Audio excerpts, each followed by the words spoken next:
Honorable Dato Sri Saifuddin Abdullah, Minister of Foreign Affairs. Tunku Zain Al-Abidin Ibni Tuanku Mukris, President of the Institute for Democracy and Economic Affairs, IDEAS. Distinguished speakers, ladies and gentlemen, and to all those who are joining us virtually, a warm welcome.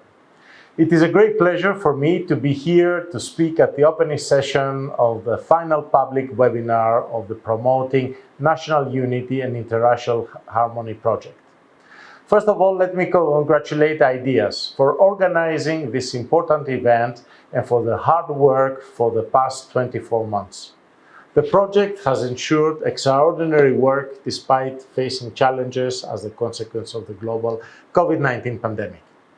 In October 2021, Malaysia secured a seat at the United Nations Human Rights Council for the 2022-2024 term, following elections held during the 76th session of the United Nations General Assembly, with an overwhelming majority of 183 votes. Congratulations, Malaysia. This is a significant vote of confidence, which reflects the country's determination to continue to make progress to protect and promote human rights both domestically and internationally. The European Union sees Malaysia as an ally in fighting against discrimination, and we do count on Dato Sri Saifuddin's commitment and pledge to speak out against systemic oppression globally. Later today, you will be hearing more about the infographic handbook Tanpa Perkauman Without Racism by Dato Sri Saifuddin. The IDEAS team will present the findings of the second round of the public survey regarding topics of identity, unity, and nation building. Furthermore, there will be a panel discussion on the perceptions towards discrimination in Malaysia to exchange views on the survey's findings and a subject that is best presented and debated by local experts, our distinguished speakers today. Allow me to share with you experiences on this regard from the European Union, my large home region where I am most familiar with and I know best. Discrimination on the grounds of racial, ethnic origin is prohibited in the European Union since the year 2000. Yet, such discrimination persists in our society. The European Union's social, political, and economic strength comes from the unity in diversity. Racism weakens us all. Discrimination also means a failure to uphold core EU values. The EU can and must do more to ensure equal treatment and equality for all. To elaborate more on this, 2020 was an important year for the European Union. It was the year of actions for the Union of Equality. Let me highlight the messages that the President of the European Commission, Ursula von der Leyen, delivered before the European Parliament in June 2020. I quote, "I am glad to live in a society that condemns racism, but we should not stop there. The motto of our European Union is united in diversity. Our task is to live up to these words and to fulfill their meaning." So in September 2020, the European Commission adopted an ambitious anti-racism action plan 2025 that steps up action against racism and brings together actors at all levels to address racism more effectively in the EU for the next 5 years. This is a first good step. It must be accompanied, though, by concrete actions. In October 2020, the EU Roma Strategic Framework for Equality, Inclusion, Participation between 2020 and 2030 was adopted by the European Commission.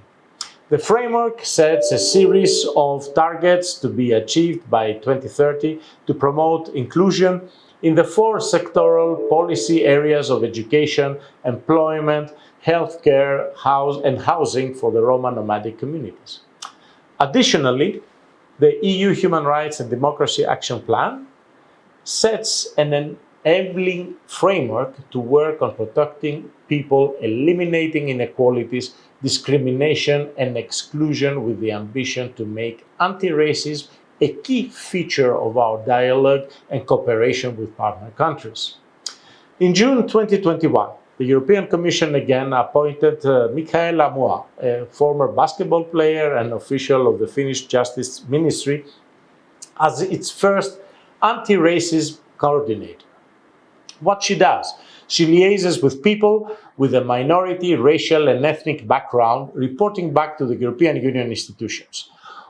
She also cooperates with EU member states, members of the European Parliament, civil society and academia to strengthen the European Union's policy responses in the field of anti-racism. So for us, combating racism requires continued leadership and engagement from all sectors. Our event today is a stellar example of the importance of the cross-sectoral collaboration, showing Malaysia's commitment in eliminating racial discrimination. This webinar is timely organized to celebrate the International Day of Elimination Against Racial Discrimination that it is observed on the 21st of March. The European Union and our member states will continue to fight for the global elimination of racial discrimination, to ensure that all human beings are free and equal in dignity and rights, as the Universal Declaration of Human Rights proclaims. The European Union is further committed to continue building sustainable partnerships with state authorities, civil society, and academic bodies, and other stakeholders to combat racism here in Malaysia. Therefore, we welcome the government's initiative to foster Malaysia's social cohesion through the Malaysian Family Unit Plan 2021-2025, which was launched at the end of last year. We see the formulation of the Unity Plan and the National Unity Action Plan from 21 to 2030 as a further step which is going to achieve the required goals.